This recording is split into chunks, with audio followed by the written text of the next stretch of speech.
Good evening, everybody. August 21st, 2021. Let's take a look at Bitcoin here and see what's going on. Not too much happened today, so I'm not going to spend too much time on these two scenarios. But scenario number one is that we just had our fifth wave top out, and we're looking for the pullback here, potentially as an expanded flat correction or as an ABC down after this fifth. So I've gone over that a couple times already. I'm just kind of waiting on that there. We're still in this resistance zone, and for this to be the primary scenario, we need to have 46,000, this midline here at about 46,000 break down. Over into the second scenario I've been watching is that we're in the midst of the third wave right now, which would mean we should see it hold and progress upwards to about 59K here in the immediate future. For this to be the case, let's see, we got a little bit of a higher high here. So this would be our first wave up within the third wave here, and I need to adjust this a little bit, this fib up here. Okay. So we would be looking at ideally anywhere between the 382 and the 23, or the the 382 and the 618, somewhere in this range for this yellow 2 to hold. So again, that's holding above 46K. So the first scenario holds breaks 46K and goes down lower. This scenario holds 46K and then makes a new high, and that's how we're going to determine basically which one of these we're in, either scenario 1 or scenario 2. So if we hold above 46 and make a new high, then we are going to be looking at this scenario as the main one. There's a small chance that maybe this 236 holds here. Really a wave 2 should give us a deeper pullback, at least to this 382, so that's about 47 and a half, and all the way down to 46 is possible. It could go a little lower to the 764 and still be valid, but really that would push me more into the other scenario. So so I'm using that 46 as my tipping point basically. And then, all right, that's very brief on that. I wanted to go over a super bearish scenario with everybody, just in case. So what I want to look at is back here when we made this high to 14K in the summer of 2019, and then we formed a downtrend from that point, right? And then we broke out of that downtrend, and in fact we actually, let me pull up our daily 200 here because this is important, I think, to see as well.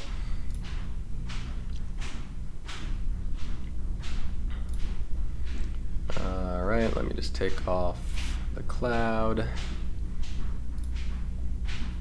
and take off some of these EMAs here. All right, we'll leave the 50.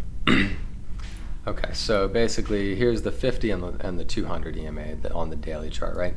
So we had a daily downtrend here that we broke out of. We broke above the daily 200, above the daily 50. This looked like a great place to launch from and go up. And what happened, obviously, was the COVID dump happened after that, right? Now, this was certainly a black swan event.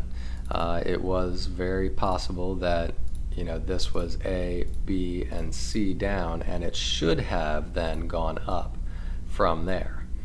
Now, having a black swan event, basically what that did is it reset this, and it made this whole thing A, there's the B, and there's the C down, right? So, and that was the correction downwards from this low here. Okay, so what I want to point out now is that once again we have broken out of a downtrend. We have gone above the 200 and above the 50, and by all rights this should be an excellent place to pump from. But what if this is A and we just hit B and we've got a C down? Okay, so this is not my primary scenario, but it's something I want everybody to be prepared for just in case. And what we're going to do is pull a fib extension here. So assuming this, actually we call that A, that's the low point there. Assuming this is A here, right? We would then look for C to go anywhere between the 618 and the 1236. So that would be this area here. And this, I think the only likely way that this happens is, again, if we get another black swan, if we get another COVID lockdown here in the United States, for instance, which, to be perfectly honest, is a possibility with who we have in office here. So not to get political or anything, but just thinking about it logically, it is very possible that they decide to lock down again here in the U.S. So if they did, it would absolutely have a detrimental effect on all of the markets, right? The stock market would go nuts, it would crash, and it would bring Bitcoin along with it as investors struggle to meet margin calls, right? So this is just something to have in the back of our minds, right? As a possibility. So going back to this one here, let me show you where that went. We had a fib extension from the A to the B. And C typically goes anywhere between the 618 and the 1236, and look where it went. It went all the way down to the 1236 right there. Okay, so if it did, again, the same thing here, if we had the unthinkable happen, and we had another lockdown or another black swan event, that 1.236 is at 18K. So that would be a pretty brutal drop from here in order to make that happen. But again, I am not saying this is my primary scenario. I'm not saying I expect this to happen, but it's something we need to be aware of, right? And so then the question becomes, how do we know? How do we know when this is in play? Well, I think a good first indication would be breaking down below this this trend line, and we'll have to look at it on the linear chart too, because linear is a little bit different. Actually, it's right there. There's the linear line. So if we're on the linear chart and looking at this breakdown or breakout, in order to break back down, it would have to go below, this point, right about here, about that 36,000 region, and that should be strong support there as well. So that's a pretty good first indication. If we break below 36, that's going to be a warning sign. Now, depending on how long this takes, it could retest this a little bit lower than that and then go up, and that would be okay. But really the biggest warning sign would be making a new low. If we make a new low, if we go below 28, then we're almost certainly on the way down to 18. So I know that's not super helpful as far as planning, disaster planning or whatever, but really the only way you can be sure of this is by making a new low below that 28K that we hit there. And if that happens, I would say minimum 22,000, potentially as far down as 18,000 there. So anyway, that's the super bearish way to look at this. I don't think it's the correct way to look at it. At the moment, we don't have any indication of that happening, but like I said, it is a possibility, so I wanted everybody to be aware of it.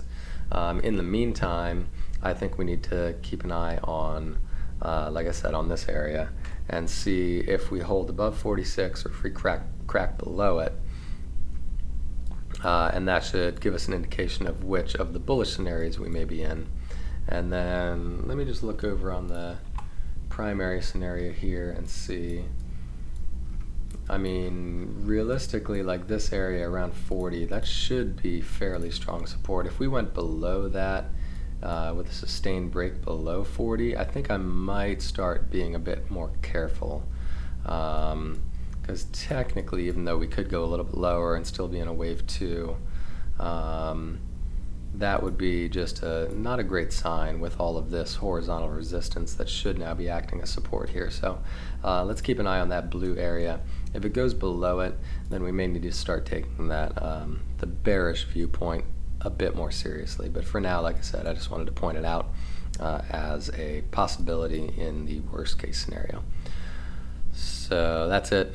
Tomorrow morning I'll go over the 30 plus assets I have on my watch list for members.